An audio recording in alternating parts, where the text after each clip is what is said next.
नमस्कार विद्यार्थियों। आज हम इस वीडियो के माध्यम से डिस्कस करेंगे शिक्षण सहायक सामग्री।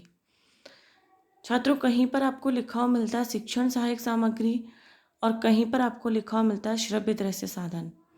इंग्लिश में इन्हें ऑडियो विजुअल एड्स कहा जाता है। शिक्षण सहायक सामग्री और श्रव्य दृश्य साधन दोनों ही समान हैं। शिक्षण सहायक सामग्री क्या है?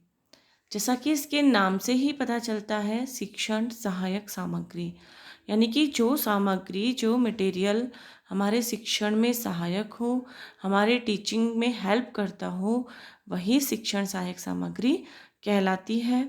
इन्हें ही श्रव्य दृश्य साधन या ऑडियो विजुअल एड्स कहा जाता है। शिक्षण सहायक सामग्री क्या करती है? शिक्षण सहायक सामग्री विषय वस्तु को सरल, रुचिकर, स्पष्ट, प्रभावशाली तथा स्थायी बनाती है। अर्थात शिक्षण सहायक सामग्री टीचर का जो टीचिंग कंटेंट है, जो विषय वस्तु है, उसको सरल और इंटरेस्टिंग बनाती है, उसे छात्रों के समक्ष क्लियर प्रस्तुत करती है तथा टीचर की टीचिंग को प्रभावशाली बनाती है। यानी कि टीचर यदि शिक्षण सहायक सामग्री के द्वारा या शिक्षण सहायक सामग्री की सहायता से छात्रों को अधिगम करवाता है, अपना टीचिंग करवाता है, तो वह वस्तु, वह टीचिंग कंटेंट छात्रों के समक्ष इजी हो जाता है, बच्चों के लिए इंटरेस्टिंग हो जाता है, वह क्लियर होता है तथा जो टीचर की टीचिंग होती है वह इफ़ेक्टिव होती है तथा स्थायी बनाती है। स्थायी किसको बनाती है? छात्रों के द्वारा किए गए अधिगम को। छात्र जो भी सीखता है, जो भी अधिगम करता है, यदि वह शिक्षण सहायक सामग्री के द्वारा किया गया है तो वह स्थायी बनता है। अब आती है शिक्षण सहायक सामग्री का अर्थ एवं परिभाषाएं। शिक्षण सहायक सामग्री का सामान्य अर्थ क्या है? शिक्षण सहायक सामग्री शिक्षण प्रक्रिया में प्रयोग किए जाने वाले वे श्रव्य दृश्य साधन हैं जो शिक्षण प्रक्रिया को मनोरंजक एवं प्रभावशाली बनाते हैं। जैसा कि मैंने पहले बताया कि शिक्षण सहायक सामग्री टीचिंग को मनोरंजक और प्रभावशाली बनाती है। तो शिक्षण सहायक सामग्री क्या है? शिक्षण सहायक सामग्री शिक्षण प्रक्रिया में प्रयोग किए जाने वाले वे श्रव्य दृश्य साधन हैं जो शिक्षण प्रक्रिया को मनोरंजक एवं प्रभावशाली बनाते हैं। इनका प्रयोग करने से छात्रों की शिक्षा में रुचि बढ़ती है, यानी कि टीचिंग इंटरेस्टिंग हो जाती है और वे विषय वस्तु को अच्छी तरह से समझ सकते हैं। छात्रों के लिए जो टीचिंग कंटेंट है वो क्लियर हो जाता है, समझने में आसान हो जाता है। श्रव्य दृश्य साधनों से बालकों की इंद्रियां क्रियाशील रहती हैं। यानी कि जब हम श्रव्य दृश्य साधनों का उपयोग करेंगे तो बालकों की इंद्रियां क्रियाशील होंगी और बालकों की जितनी अधिक इंद्रियां क्रियाशील होंगी वह उतना ही अधिक ज्ञान अर्जित करने में समर्थ होंगे और उनको वह बात अधिक समय तक स्मरण रहेगी। ये तो आप सबको भी पता है कि जैसे यदि हम लेक्चर मेथड से पढ़ाते हैं और एक हम ऑडियो विजुअल एड्स की हेल्प से पढ़ाते हैं, यानी कि शिक्षण सहायक सामग्री की मदद से पढ़ाते हैं, तो कौन सा मेथड ज़्यादा इंटरेस्टिंग होता है, ज़्यादा इफ़ेक्टिव होता है? ऑडियो विजुअल एड्स की मदद से, ऑडियो विजुअल एड्स की हेल्प से पढ़ाया गया टीचिंग कंटेंट छात्रों के लिए सीखने में ज़्यादा आसान होता है, ज़्यादा इंटरेस्टिंग होता है और ज़्यादा इफ़ेक्टिव होता है, क्योंकि श्रव्य दृश्य साधनों का जहाँ हम उपयोग करते हैं वहाँ पर छात्रों की एक से अधिक इंद्रियां क्रियाशील होती हैं। जैसे कि लेक्चर मेथड में केवल आपकी श्रवणेंद्रियां ही क्रियाशील रहेंगी, जबकि हम किसी चार्ट के माध्यम से या किसी एक्सपेरिमेंट के माध्यम से यदि हम पढ़ाते हैं तो वहाँ छात्रों की एक से अधिक इंद्रियां क्रियाशील होंगी। छात्र देखने के साथ, सुनने के साथ साथ उस चीज़ को देखेगा और ज़्यादा अच्छे से सीख पाएगा। तो शिक्षण सहायक सामग्री या श्रव्य दृश्य साधनों से बालकों की इंद्रियां क्रियाशील होती हैं। उनकी जितनी अधिक इंद्रियां क्रियाशील होंगी वे उतना ही अधिक ज्ञान अर्जित करने में समर्थ होंगे और वह अधिक समय तक उनके लिए स्थायी होगा। इसकी परिभाषाएं हैं कार्टर ए गुड के अनुसार।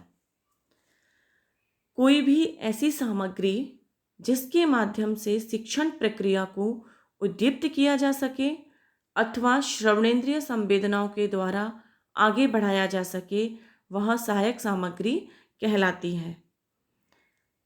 दूसरी है डेंड के अनुसार, सहायक सामग्री वह सामग्री है जो कक्षा में या अन्य शिक्षण परिस्थितियों में लिखित या बोली गई पाठ्य सामग्री को समझने में सहायता प्रदान करती है।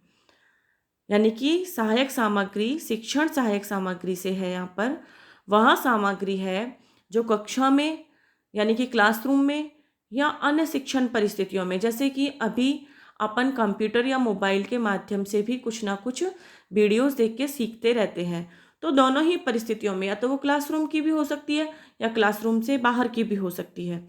तो कक्षा में या अन्य शिक्षण परिस्थितियों में लिखित या बोली गई पाठ्य सामग्री को या तो वो रिटर्न है या वो ऑरली बता रहा है, तो दोनों ही तरीके से प्रस्तुत की गई पाठ्य सामग्री को किसी भी शिक्षण परिस्थिति में समझने में सहायता प्रदान करती है। ठीक है, क्लियर। नेक्स्ट है इसका शिक्षण सहायक सामग्री का महत्व, इम्पोर्टेंस ऑफ टीचिंग एड्स। यानी कि हम अपने शिक्षण में शिक्षण सहायक सामग्री का उपयोग कर रहे हैं तो उसका हमें क्या महत्व है, क्या हमें उससे लाभ होता है। यह कठिन से कठिन विषय वस्तु को सरल, स्पष्ट, रुचिकर एवं सार्थक बना देती है। जैसा कि अब तक हम सुनते आए हैं कि टीचिंग एड्स के माध्यम से यदि शिक्षण करवाया जाता है तो वह कठिन से कठिन टीचिंग कंटेंट भी इजी वे में छात्रों के समक्ष प्रस्तुत होता है, वह इंटरेस्टिंग होता है और छात्र उसको आसानी से समझ पाते हैं। नंबर सेकंड, ये पठन पाठन में नवीनता लाती है।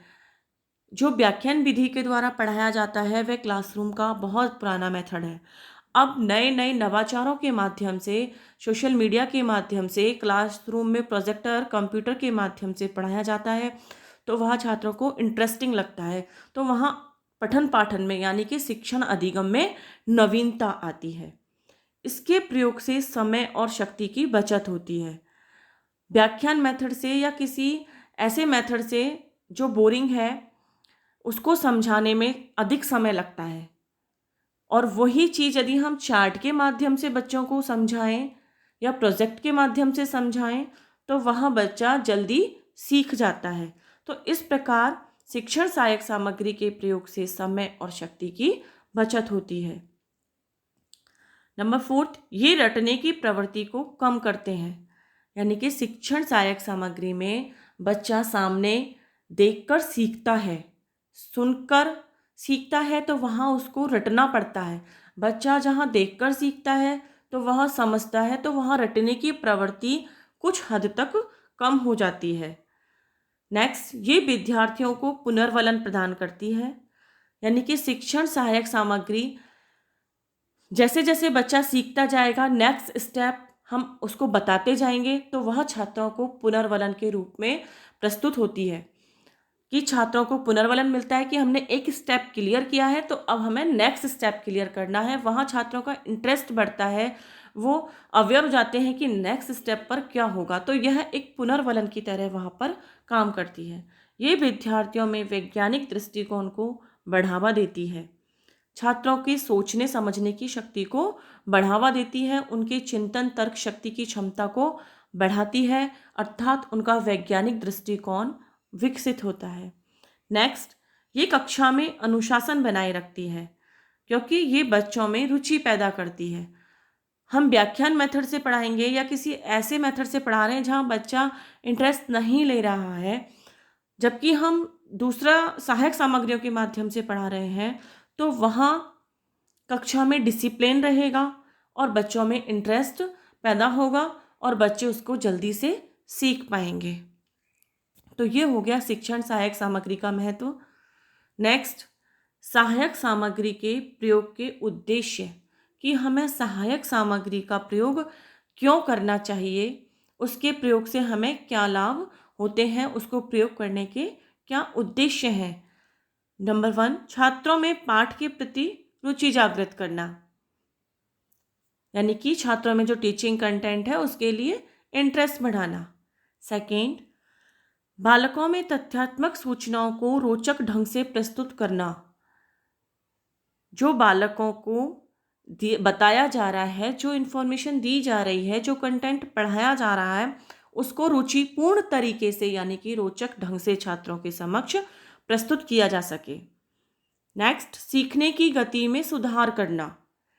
बच्चा जब देखकर सीखेगा, कर सीखेगा, यानी कि एक से अधिक इंद्रियां जब छात्रों की क्रियाशील होंगी तो वहाँ सीखने की गति में अपने आप ही सुधार हो जाएगा, स्वतः ही इम्प्रूवमेंट हो जाएगा। तो सहायक सामग्री के प्रयोग से छात्रों की सीखने की गति में सुधार होता है। नेक्स्ट है छात्रों को अधिक क्रियाशील बनाना, यानी कि हम यदि कोई प्रोजेक्ट कर रहे हैं या कुछ हम ऐसा मेथड से बच्चों को पढ़ा रहे हैं कि हम बच्चों की क्लास में भागीदारी को ज़्यादा बढ़ा सकें, तो वहाँ छात्र अधिक क्रियाशील होंगे और छात्र जल्दी सीखेंगे। नेक्स्ट है तीव्र एवं मंद बुद्धि छात्रों को उनकी योग्यता के अनुसार शिक्षा देना। नेक्स्ट, जटिल विषयों को सरल रूप में प्रस्तुत करना। नेक्स्ट, बालक का ध्यान पाठ की ओर केंद्रित करना।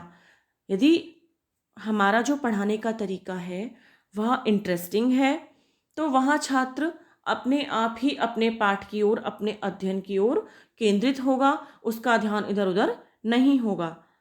नेक्स्ट, अमूर्त पदार्थों को मूर्त रूप देना।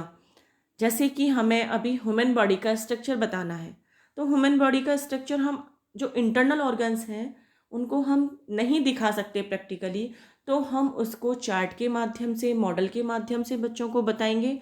तो जहाँ बच्चा केवल कल्पना ही करता है वहाँ वो उस चीज़ को देख भी सकता है, तो देखकर बच्चा ज़्यादा अच्छे तरीके से सीख पाता है। तो अमूर्त पदार्थों को मूर्त रूप दे सकते हैं जिससे बच्चे का अधिगम स्थायी होता है और टीचिंग इफ़ेक्टिव होती है।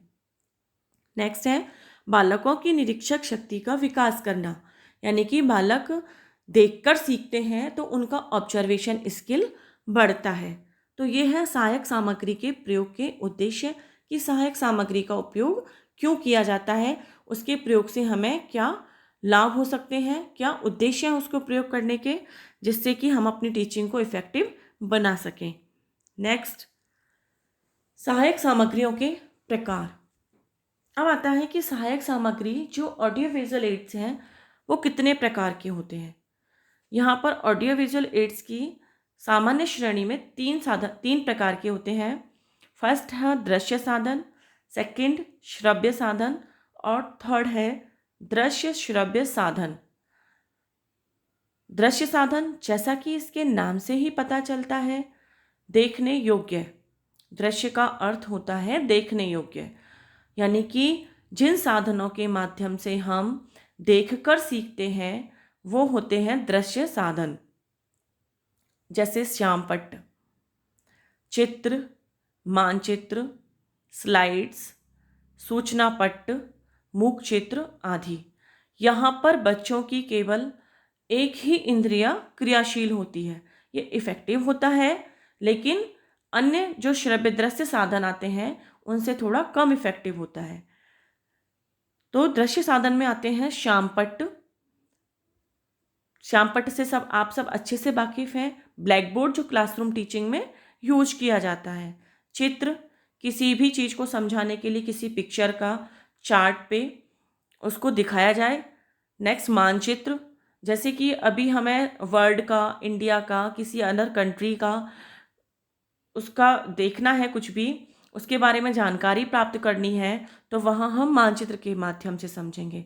स्लाइड्स, जो अभी हम यहाँ पर इस वीडियो के माध्यम से पढ़ रहे हैं तो ये भी एक तरह से स्लाइड्स हैं। नेक्स्ट, सूचना पट। सूचना पट क्या होता है? आपने देखा होगा स्कूल कॉलेजेस में एक नोटिस बोर्ड होता है, इंग्लिश में इसको नोटिस बोर्ड कहा जाता है। इस पर सूचनाओं को पिन के माध्यम से पिनअप कर दिया जाता है, लगा दिया जाता है, जिससे छात्रों को वह सूचना प्राप्त हो जाती है। यानी कि जो भी सूचनाएं छात्रों को देनी होती हैं वो इस बोर्ड पर पिन के माध्यम से लगा दी जाती हैं और छात्र उनको पढ़ लेते हैं। मूक चित्र, केवल चित्र के माध्यम से ही बताना, जो बोलते नहीं है, मतलब चित्र क्या है, वो बोलते नहीं है, तो मूक चित्र जो चित्र के माध्यम से ही समझाया जाए। तो ऐसे दृश्य साधन जिनको केवल देख सकते हैं, देखकर सीख सकते हैं, वह दृश्य साधन कहलाते हैं, जो सहायक सामग्री का एक प्रकार है। नेक्स्ट है श्रव्य साधन। इनको केवल हम सुन सकते हैं, इनका संबंध श्रवणेंद्रियों से होता है। जैसे दृश्य साधन का संबंध किससे होता है, हमारी आंखों से होता है, वैसे ही श्रव्य साधन का संबंध किससे होता है, हमारे कानों से होता है। यहाँ पर भी क्या होता है, केवल एक ही इंद्रिय क्रियाशील होती है, तो यह भी श्रव्य दृश्य साधन के बजाय कम इफेक्टिव होता है। इफेक्टिव होता है बट कम इफेक्टिव होता है। ठीक है, इसमें कौन कौन से साधन आते हैं, रेडियो, रेडियो पर हम केवल सुन सकते हैं। ग्रामोफोन, टेलीफोन, टेलीफोन से जो हम बातें करते हैं तो हम उस पर किसी की पिक्चर नहीं देख सकते। टेप रिकॉर्डर, इसके माध्यम से किसी भी रिकॉर्डेड ऑडियो को कभी भी सुनाया जा सकता है, बट इसमें बोलने वाले का फेस आपको सामने नहीं दिखता है। नेक्स्ट है दृश्य श्रव्य साधन। दृश्य श्रव्य साधन कौन से होते हैं, इनमें हम कंटेंट को देख भी सकते हैं और सुन भी सकते हैं। इस तरह की सहायक सामग्री में छात्रों का एक से अधिक इंद्रियां क्रियाशील होती हैं। इन उपकरणों का संबंध छात्रों की आंख एवं कान दोनों से होता है। यहाँ पर छात्रों की आंख भी क्रियाशील होती है और कान भी क्रियाशील होते हैं, यानी कि एक से अधिक इंद्रियां क्रियाशील हो गई। तो यह अच्छा इफेक्टिव मेथड होता है बताने का, कंटेंट को समझाने का अच्छा इफेक्टिव मेथड है। इसमें आते हैं चलचित्र, यानी कि जो वीडियो होती है, नाटक, कठपुतली, टेलीविज़न जिस पे हम देख भी सकते हैं और सुन भी सकते हैं, स्मार्टफोन, इससे तो सब आप बहुत अच्छे से जानते हैं। क्षेत्र भ्रमण, किसी भी जगह को, वहाँ किसी भी जगह के बारे में जानकारी देनी है तो वहाँ का उनको भ्रमण करवा दिया जाए, वहाँ पर उनको टूर करवा दिया जाए, लेके जाया जाए, तो बच्चे बहुत ही ज़्यादा अच्छे तरीके से उसको समझ पाते हैं। तो इस तरह से सहायक सामग्रियों के 3 प्रकार हैं। दृश्य साधन जिन्हें केवल हम देख ही सकते हैं, श्रव्य साधन जिनको हम केवल सुन सकते हैं, और श्रव्य दृश्य साधन जिनको हम देख भी सकते हैं और सुन भी सकते हैं। तो छात्रों, यहाँ पर हमने सहायक सामग्री का महत्व, उद्देश्य और उनके प्रकार, सबसे पहले सहायक सामग्री क्या होती है, उनकी परिभाषाएं, उनका महत्व, उनके उद्देश्य और उनके प्रकार के बारे में अध्ययन किया। आशा करती हूँ कि आप सबको बहुत अच्छे से समझ में आ गया होगा। Thank you.